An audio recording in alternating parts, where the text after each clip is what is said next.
In this video, we're going to examine some features of division. Multiplication, addition, subtraction, those are all fairly easy and straightforward. But with division, we get a couple of different ways of doing it that will be critical in your later semesters. So if I have some test cases here, and I have a division, obviously B6 divided by C6, and I get a number of decimal places. If I have 63 divided by 6, it's 10.5 is the answer. No problem. If we were to have a visual logic solving of the same algorithm, we would input the dividend, which is the number that's going to be divided into.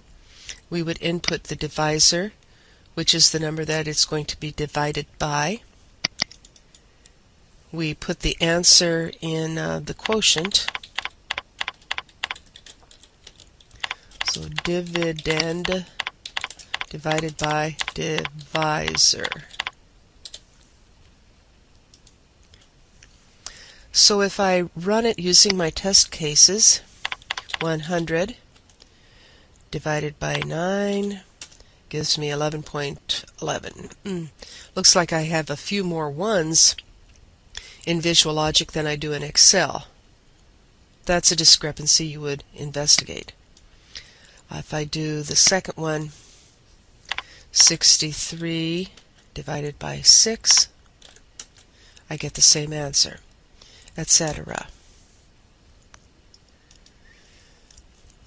Back to the spreadsheet. Let's add 3 more columns.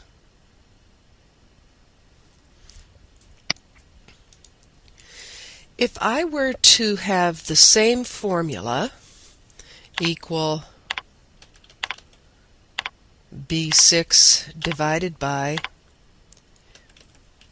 C6, and if I were to format that as a number with 0 decimal places, let's see what happens.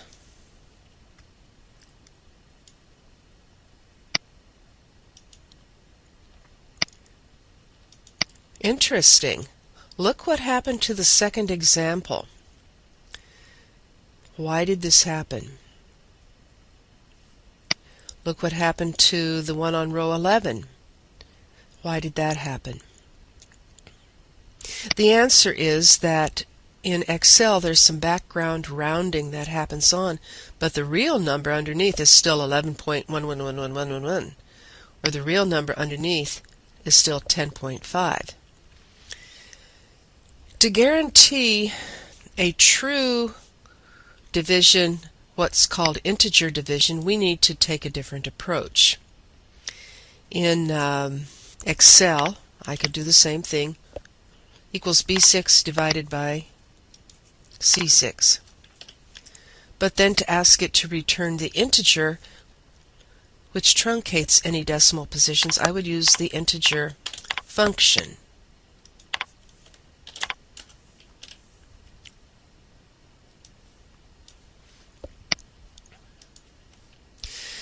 And now we see that we are getting the integer answer, the number without the decimal places. So looking at the one in row 7, we get a 10. The one in row 12, we get a 5. So that's what the effect of integer division is. It does not round, it truncates. Well, remember back to the early days of dividing in school? When you did 4 divided by 3, it would have been 1 remainder 1. We need to have a function that figures out the remainder, and that function is modulus, shortened to mod. So equal mod, and it says number. So that is the dividend. So B6, comma, the divisor, C6.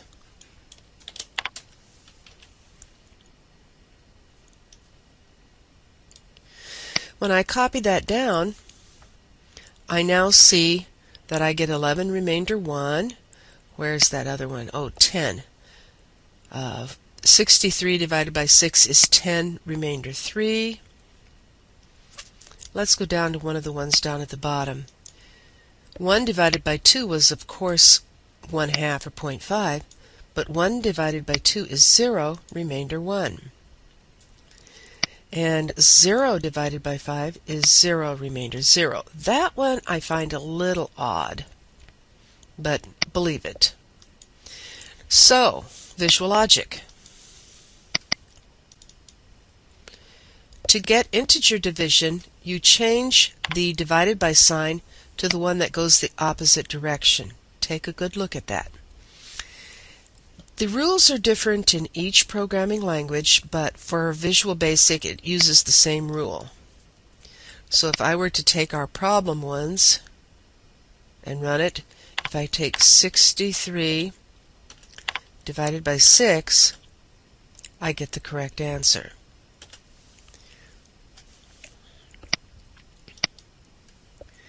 How do I get the remainder?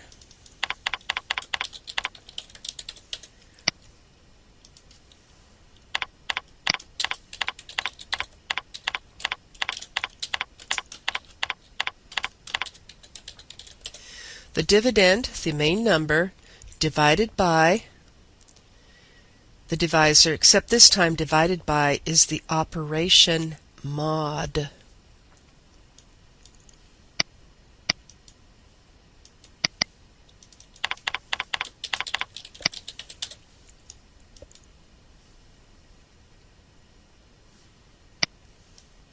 Let's try our first one.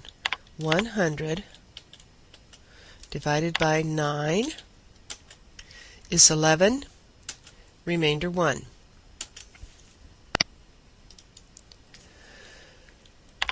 63 divided by 6 is 10, remainder 3. So this is an illustration of two important concepts, integer division and mod. Bye.